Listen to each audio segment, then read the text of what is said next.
누가 인사할까요? 사랑합니다. 감사합니다. 당신을 축복합니다. 당신은 축복의 통로입니다. 나도 축복의 통로입니다. 자기 이름 밝히시고요. 시작. 나도 축복의 통로입니다. 아멘. 사랑하는 여러분, 한 주 동안 잘 지내셨나요? 오늘이 무슨 날이죠? 정월 대보름입니다. 며칠 전에 제가 마음속에 보곡밥이 좀 먹고 싶다. 옛날 어렸을 때 논바다에서 이 집 저 집 돌아다니면서 찰밥을 얻어가지고 먹었던 그 기억들 있잖아요. 그리고 쥐불놀이 하면서 얼굴이 새까마도록, 그래서 이 집 찰밥이 맛있는지 저 집 찰밥이 맛있는지 평가까지 해가면서 어떤 건 지른밥도 있고 어떤 건 된밥도 있고 맛있게 먹었던 그 생각이 나다 보니까 저는 보름인지도 몰랐습니다. 보름인지도 몰랐는데, 그래서 오곡밥을 먹었으면 좋겠다. 특별히 조가 좀 들어가서 조가 들어가고 이 오곡밥을 먹었으면 좋겠다라고 하며 이렇게 했는데, 아침에 딱 일어나 보니까 기가 막히게 하나님께서 오곡밥을 맛있게 해서 한 숟단지 갖다 주신 분이 계셨습니다. 얼마나 감사하던지. 부족한 목사이지만 하나님께서 세밀하게 역사하시고 응답해 준다라고 하는 그 감동함이 물밀듯 이렇게 다가올 때 얼마나 기뻤던지. 그렇구나.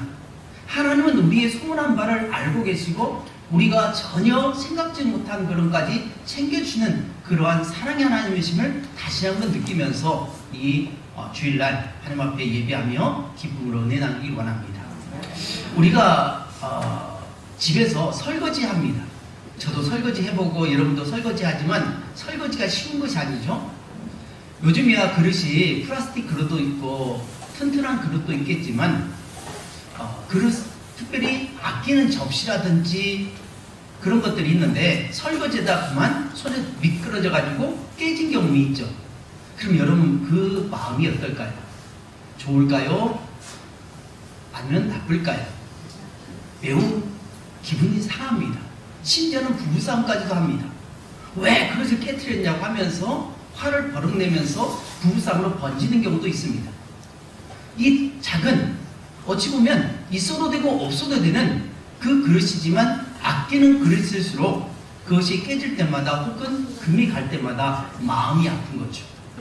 오늘 말씀에 보면 하나님이 천지를 창조하시고 세상 만물을 다 만드신 다음에 보기에 좋았더라 라고 그렇게 말씀하시면서 마지막 사람을 만드시고 하나님의 형상을 따라 만들어 놓으신 그 인간을 만들어 놓으셨을 때에 그 구에 생기를 불어 넣으시고 뭐라고 하셨죠? 보기에 어쨌더라? 심히 좋았더라. 아주 좋았더라. 너무나 만족했다라고 말씀합니다. 그렇게 만들어 놓은 그 인간들, 그래서 입을 거 하나 없이 다 벌거벗은 상태로 들판에 뛰어놀아도 별로 힘들지 않고 행복했던 그들인데, 안타깝게도 하나님께서 싫어하시는 그 악한 사단이 하와를 유혹해서 선악과를 따먹게 만듭니다.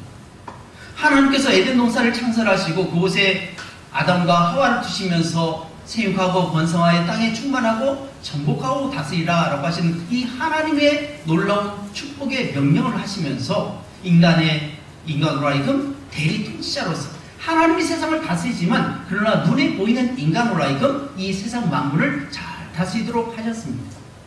그런데 안타깝게도 그 사랑하는 인간이 죄를 범하고 에덴 동산에서 쫓겨나고 말았습니다. 그리고 아담과 하와가 동침했죠. 아들을 낳았습니다. 그 아들의 이름 뭐죠? 아담과 하와의 첫 번째 아들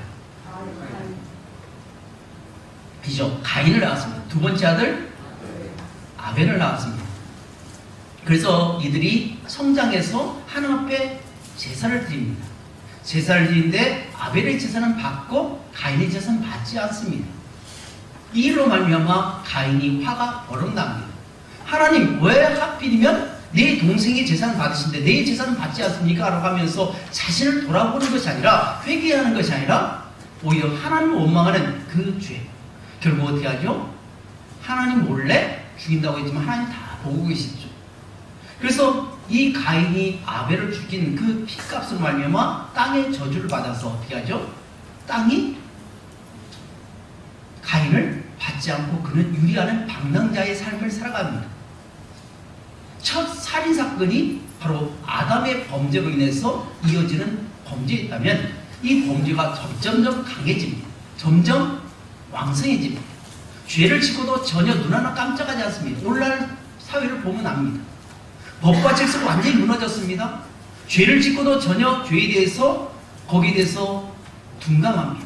사람을 죽이고도 눈 하나 깜짝하지 않는 그런 현실 속에 우리가 살아가고 있는데 바로 아담과 하와 이후에 계속되는 이 죄의 장성이 욕심이 잉태한 적 죄를 낳고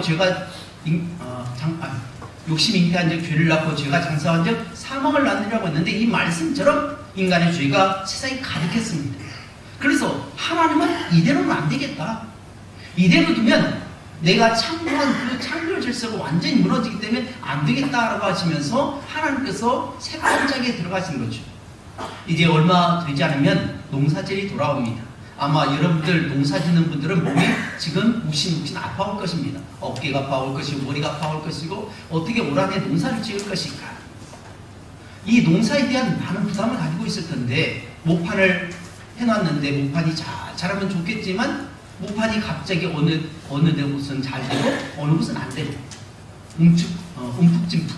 그래서 뭐가 제대로 안 되면 어떻게 합니까? 완전히 엎어버리고 새로 또 씨앗을 해서 싹을 틔워서 또 다시 하잖아요. 하나님도 똑같습니다. 하나님도 이제 안 되겠다 싶어서 죄가 세상에 가득했기 때문에 인간을 다 멸해버리겠다. 인간만 멸하는 것이 아니라 인간이 다스리는 모든 만물들을 코로 숨쉬는 모든 것들을 다 멸하겠다고 말씀하셨지만 하나님은 그냥 완전히 쓸어버린 것이 아닙니다. 그 중에 종자를 남겨놓았죠. 그 중에 남는 자가 있었는데 그 사람이 바로 누구였죠? 노아와 그의 식구들. 무려 120년 동안이나 높은 산 위에 방주를 만들러 가는 하나님의 이해할 수 없는 그 말씀에 대해서 노아는 순종했습니다. 노아뿐만 아니라 아내도 또 그의 아들 셋과 며느리까지 온전히 8명은 여기에 순종했습니다. 결국 어떻게 하죠? 120년 지난 후에 또 7일 지난 후에 하나님께서 하늘을 터뜨리고 또 땅을 갈라서 그곳에서 폭포수처럼 올라오는 그 물로 말미암아 세상이 완전히 멸망하고 말았습니다.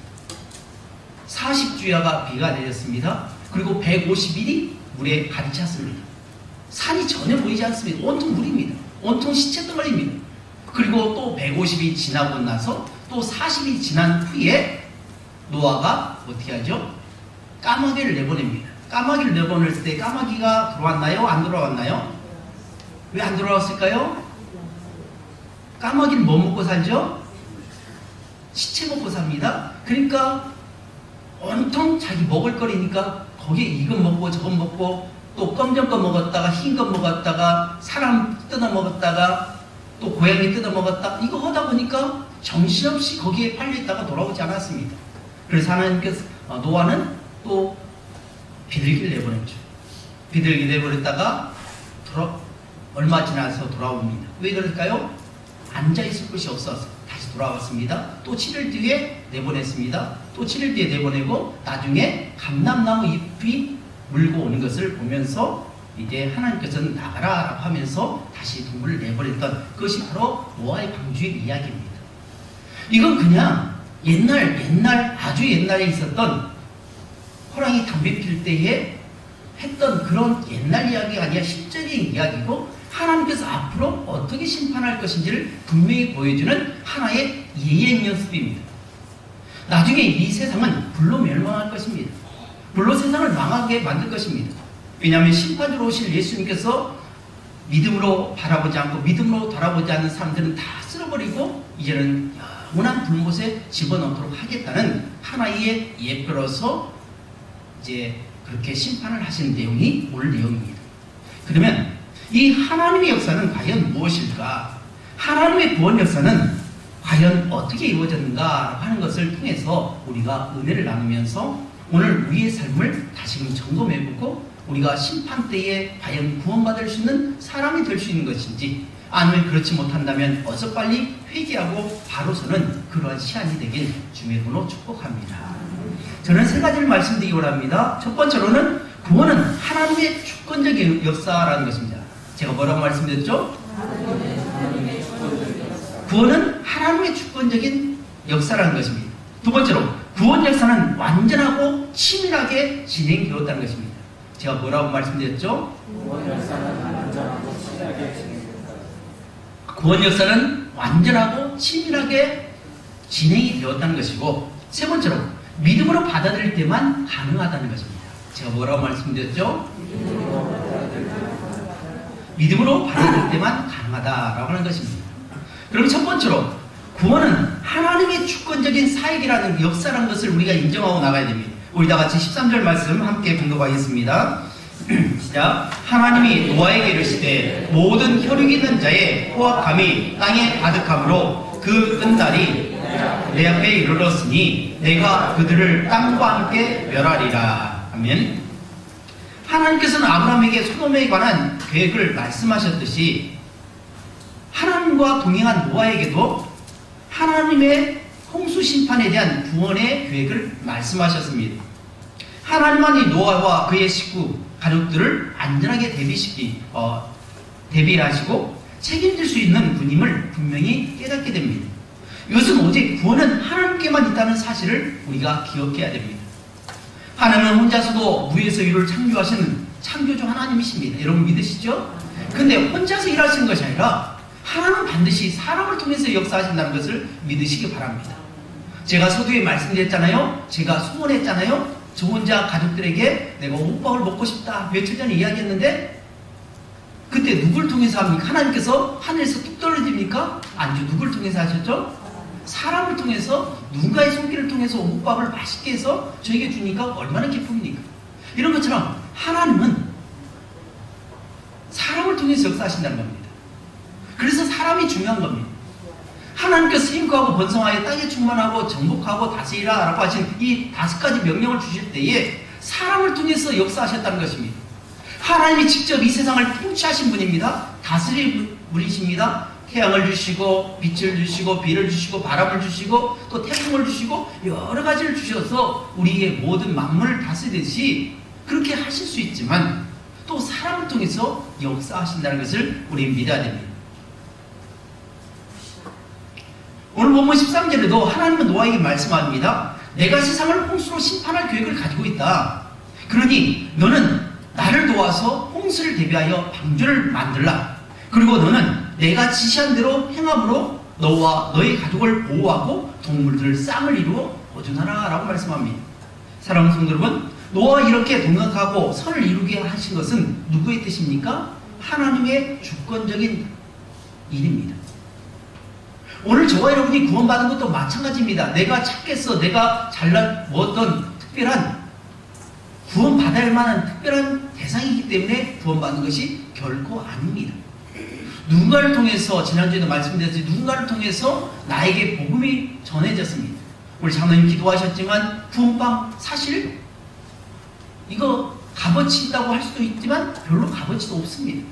요즘 1,000원에 3개, 1,000원에 4개 혹은 2개 이렇게 파는데 이 붕어빵 사실 별로 값어치 없어 보이는 것입니다. 그러나 이 붕어빵이 어떻게 쓰임받았냐가 중요한 거죠. 사람들이 먹는 그 이 붕어빵이지만 이 붕어빵을 전도의 도구로 사용하기 때문에 이 붕어빵이 매우 귀중한 것입니다. 이 붕어빵을 통해서 사람들에게 붕어빵을 전달합니다. 맛있게 드십니다. 어떤 분은 맛있게 드시고 어떤 사람은 거부하기도 합니다. 여기서 와서 드세요라고 이야기하지만 그냥 쑥 지나가 버린 분도 있습니다. 근데 어떤 분은 헌금까지 합니다. 이번 주에도 헌금하는 분이 계십니다. 그냥 붕어빵 하나에 그냥 전달되는 것일 수 있지만 그러나 이 모든 것들이 하나님의 주권적인 역사라는 것을 우리는 인정해야 됩니다. 이 붕어빵을 통해서 구원받은 사람도 있고 또 어떤 분들은 그냥 지나간 말로 교회 한번 나와봐. 교회 참 좋아. 우리 목사님 참 좋아. 우리 성도 참 좋아. 하면서 이야기했을 때 어느 날은 정말 믿어지지 않았는데 어느 날 갑자기 머리를 감고 샤워를 하고 옷을 깨끗이 입고 그래 나 따라갈게 하고 따라오신 분도 있고 몇십 년 지난 그러한 역사가 있었다는 것입니다. 구원받는 것은 하나님의 계획 가운데 있다는 것입니다. 노아가 특별한 사람이라서 그런 것이 아닙니다. 물론 성경에는 노아는 당대 의인이요 완전한 자라고 이야기하고 있지만 당시 시대에 비해서 완전한 자이고 의인이었습니다. 하나님 보실 때는 그가 의인이 아닙니다. 의인 없나니 하나도 없다고 말씀하셨습니다. 그런 죄악 가운데 노아의 가족이 택함받은 것은 놀라운 은혜입니다. 노아의 입장에서 생각하면 하나님 앞에 택함받는 거 매우 중요하지만 그의 입장에서 생각하면 너무나도 힘든 일입니다. 우리가 120년 동안 방주를 짓고 있고 사람들은 전혀 그의 말을 들어주지 않을 그런 상황 속에 얼마나 영향력이 없는 사람인지를 알게 됩니다. 우리는 노아에 대해서 아주 영향력 있는 사람이라고 말하고 있지만 당시에 사람들에게 본다면 사람들의 입장에서 본다면 노아는 정말 미친 사람입니다. 정신 나간 사람입니다. 그런 믿을 만한 사람이 되지 못합니다. 인정받지 못했습니다. 왜요? 그가 120년 떠들었지만 그의 말을 들어준 사람이 전혀 없었다는 것을 우리는 성경을 통해서 알게 됩니다. 우리가 살아가면서 내가 정말 사람들에게 인정받는 사람인가라고 생각하는 그런 입장을 생각합니다.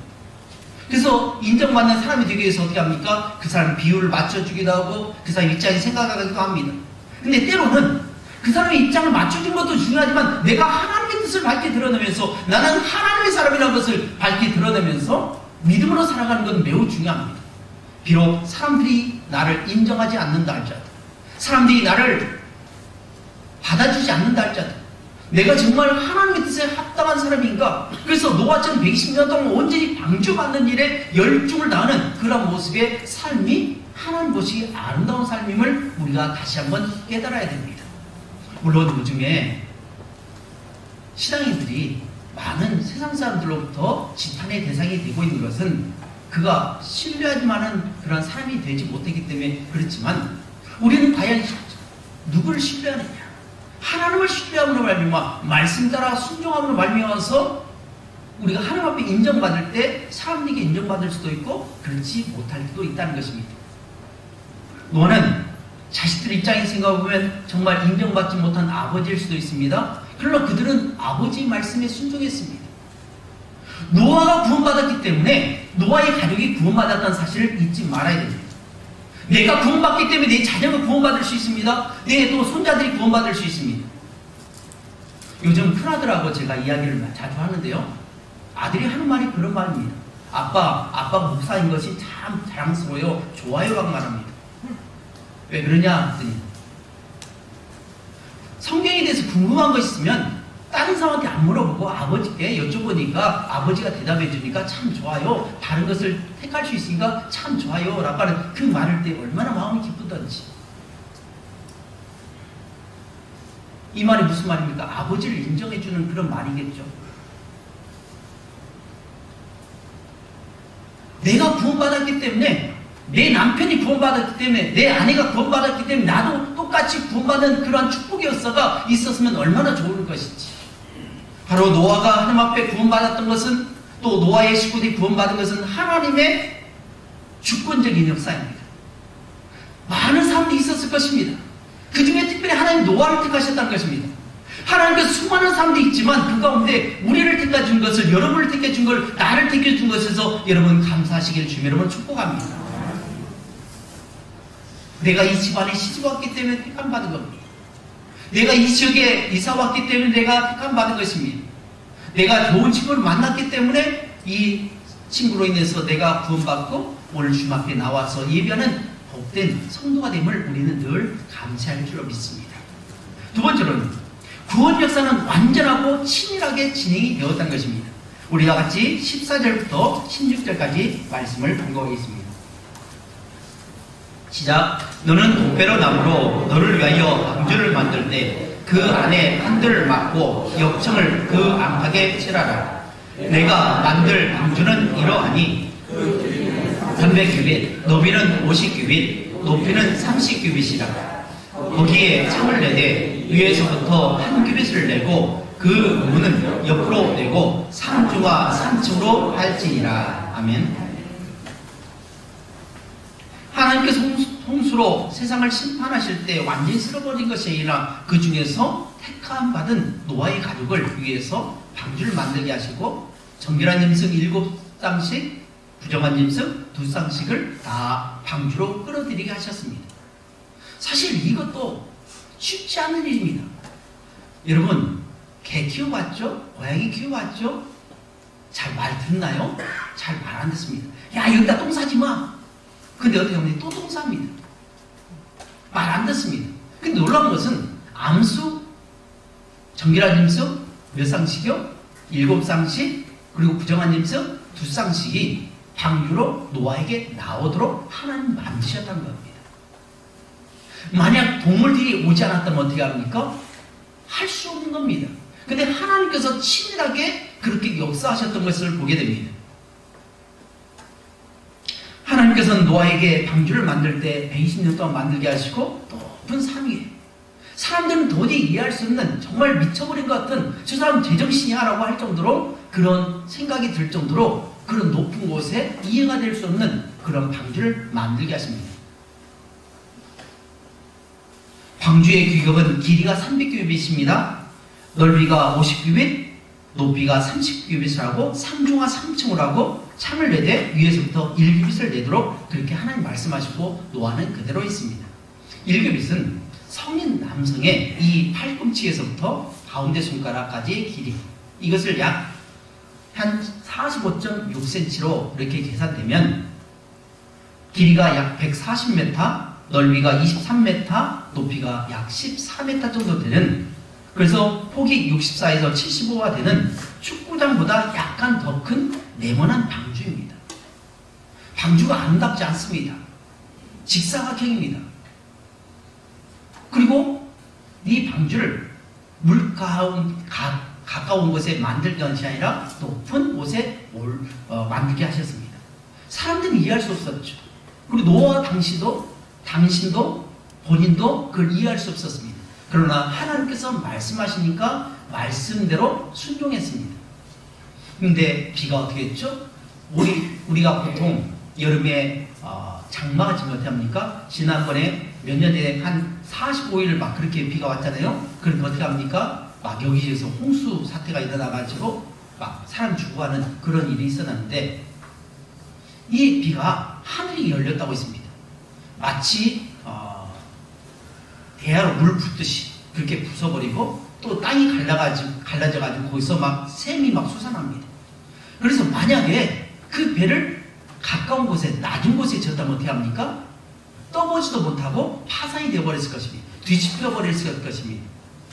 그런데 하나님께서 높은 산에 하시니까 비가 40주야로 비가 내리고 150일 동안 물이 창일했을 때, 가득 찼을 때 안전하게 그렇게 보호가 될 수 있었던 것입니다.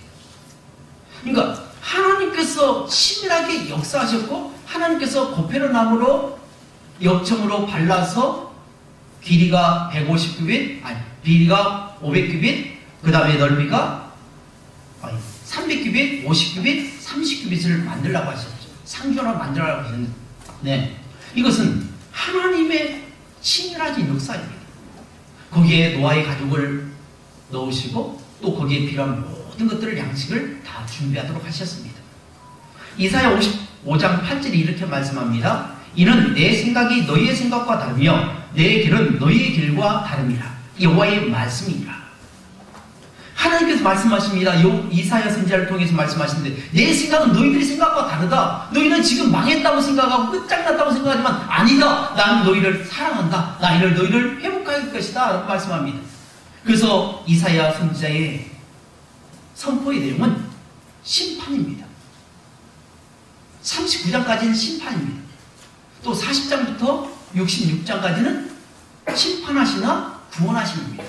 이것은 곧 이사야는 성경을 축소판으로서 성경 구약이 39권이잖아요. 그런 것처럼 심판을 39장까지 말씀하시고 또 신약 27권처럼 27장이 거쳐서 그러나 나는 너희를 회복할 것이다 라고 하시면서 장차 너희에게 보낼 메시아를 통해서 회복할 것이다 라고 하는 것이 바로 이사야 말씀인데 이사야 선지자가 바로 그것입니다.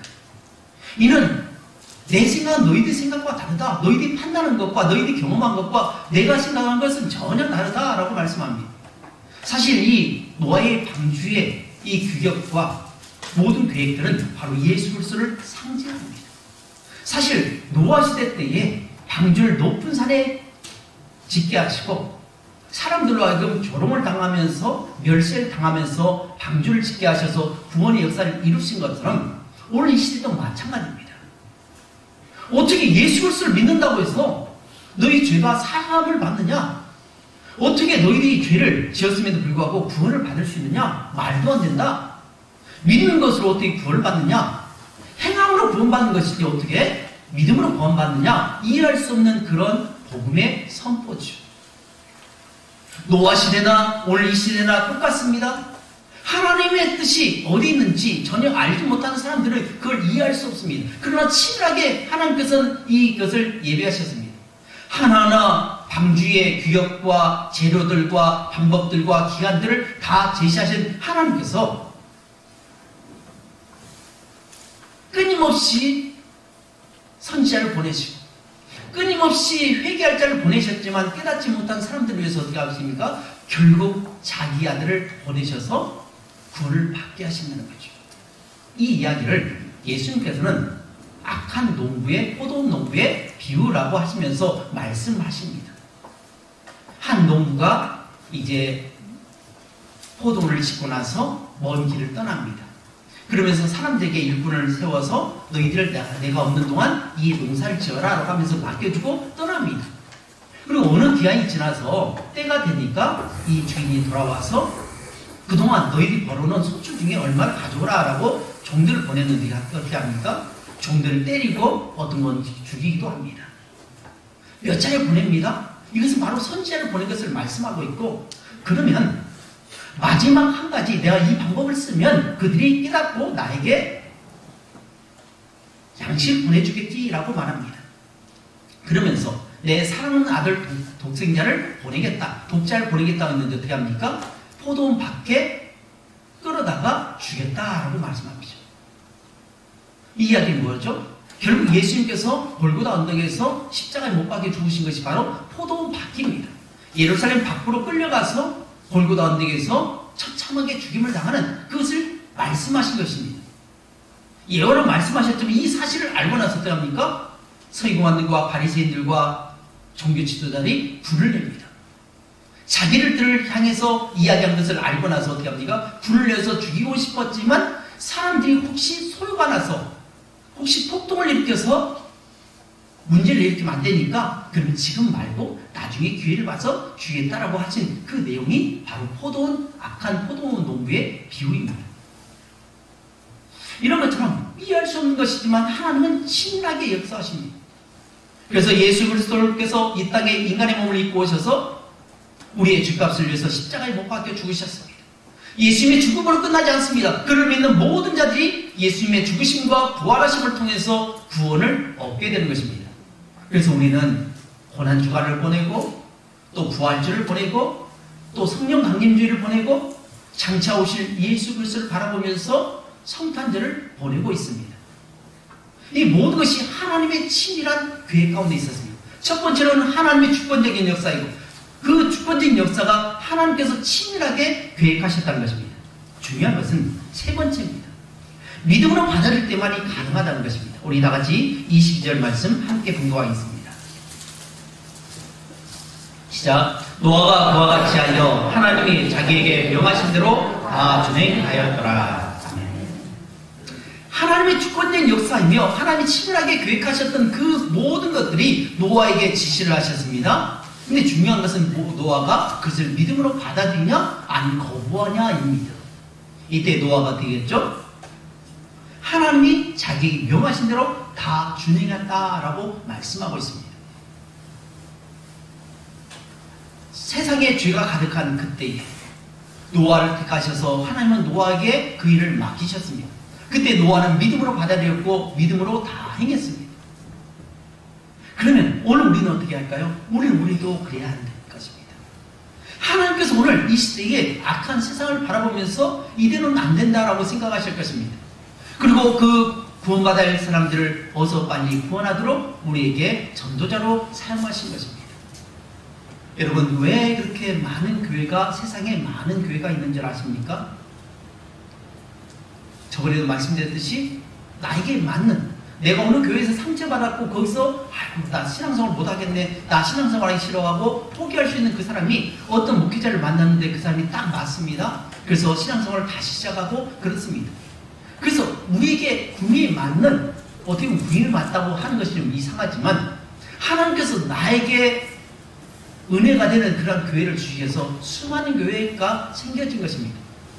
이처럼 이 교회가 많다는 거 어찌 보면 부정적으로 생각할 수 있지만 하나님의 긍정적인 그런 하나님의 은혜임을 생각해야 됩니다.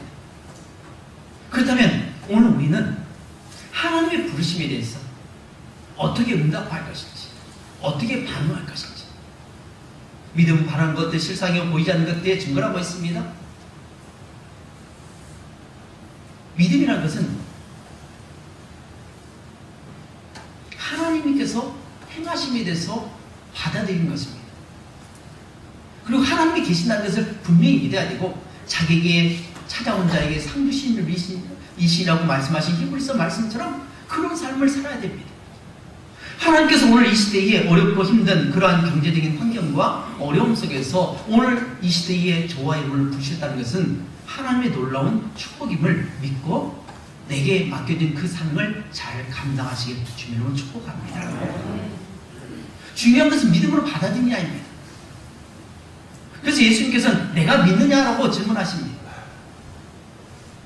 네가 나을 것을 보고 믿느냐? 너는 믿느냐라고 합니다. 이 물음에 대해서 내가 믿습니다. 하나님이 하신 것에 대해서 믿고 하나님의 역사를 바라봅니다 라고 하는 그런 믿음의 역사가 있기를 주님 이름으로 축복합니다. 이제 말씀을 뵙습니다.